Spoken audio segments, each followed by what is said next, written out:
Hello students, তো আজকে আমি তোমাদের বৃক্কের গঠন সম্পর্কে বর্ণনা করব। তো বৃক্কের গঠনের ক্ষেত্রে আমরা দেখতে পাচ্ছি স্ক্রিনে যে বৃক্কের গঠনের ক্ষেত্রে আমরা বৃক্কের বহির্গঠন পাবো ও বৃক্কের অন্তর্গঠন পাবো। তো বৃক্কের বহির্গঠন সম্পর্কে প্রথমে জেনে নেওয়া যাক। তো কি আমরা গঠন বা বৈশিষ্ট্যগুলো দেখতে পাই বৃক্কের বহির্গঠনে। 1 নম্বরে দেখো, মানব বৃক্ক দেখতে অনেকটা শিমবীজের মতো হয়। তো বৃক্কের যে ছবিটা রয়েছে তোমরা দেখতে পাচ্ছ, শিমবীজের মতো আকৃতি রয়েছে। তো এটির দৈর্ঘ্য, প্রস্থ, উচ্চতা যথাক্রমে দৈর্ঘ্য 11 সেন্টিমিটার, প্রস্থ 5 সেন্টিমিটার ও উচ্চতা 3 সেন্টিমিটার ও তার থেকে বেশি হতে পারে। 3 নম্বরে আমরা দেখতে পাচ্ছি এটির ওজন 125 থেকে 170 গ্রাম হয়ে থাকে।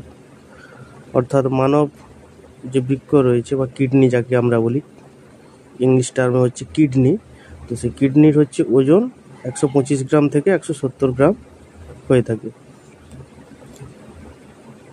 এবং এর পৃষ্ঠভাগ উত্তল ও ভিতরের পৃষ্ঠ অবতল প্রকৃতির হয়। 5 নম্বরে আমরা দেখতে পাচ্ছি বৃক্কের মধ্যদেশের খাঁজটিকে আমরা হাইলাম বলবো। তো চিত্রে দেখতে পাচ্ছি হাইলাম পোর্শনটা হচ্ছে নির্দেশ করা রয়েছে, তো এই পোর্শনটাকে আমরা হাইলাম বলছি বৃক্কের। 6 নম্বর পয়েন্ট হচ্ছে বৃক্কীয় ধমনী, বৃক্কীয় শিরা, গভীনী হাইলামের সঙ্গে যুক্ত থাকে। তো দেখো ছবিতে বৃক্কীয় শিরা, বৃক্কীয় ধমনী, গভীনী এই হাইলাম পোর্শন কীভাবে যুক্ত রয়েছে দেখতে পাচ্ছি। এবং 7 নম্বর পয়েন্ট হচ্ছে বৃক্ক এক ধরনের যোগকলার আবরণ দ্বারা আবৃত থাকে, একে আমরা রেনাল ক্যাপসুল বলি। তো বৃক্কের বহির্গঠন সম্পর্কে আমরা জানলাম, এরপরে আমরা দেখে নেব বৃক্কের অন্তর্গঠন কেমন। এক্ষেত্রে আমরা দেখতে পাবো যে লাল অংশ রয়েছে তাকে আমরা কর্টেক্স বলবো এবং ভেতরের হালকা লাল অংশকে আমরা মেডালা বলবো। তো চিত্রে আমরা দেখতে পাচ্ছি গাঢ় লাল অংশ রয়েছে এবং হালকা লাল অংশ রয়েছে। গাঢ় লাল অংশ হচ্ছে কর্টেক্স বলছি এবং হালকা লাল অংশকে আমরা মেডালা বলছি।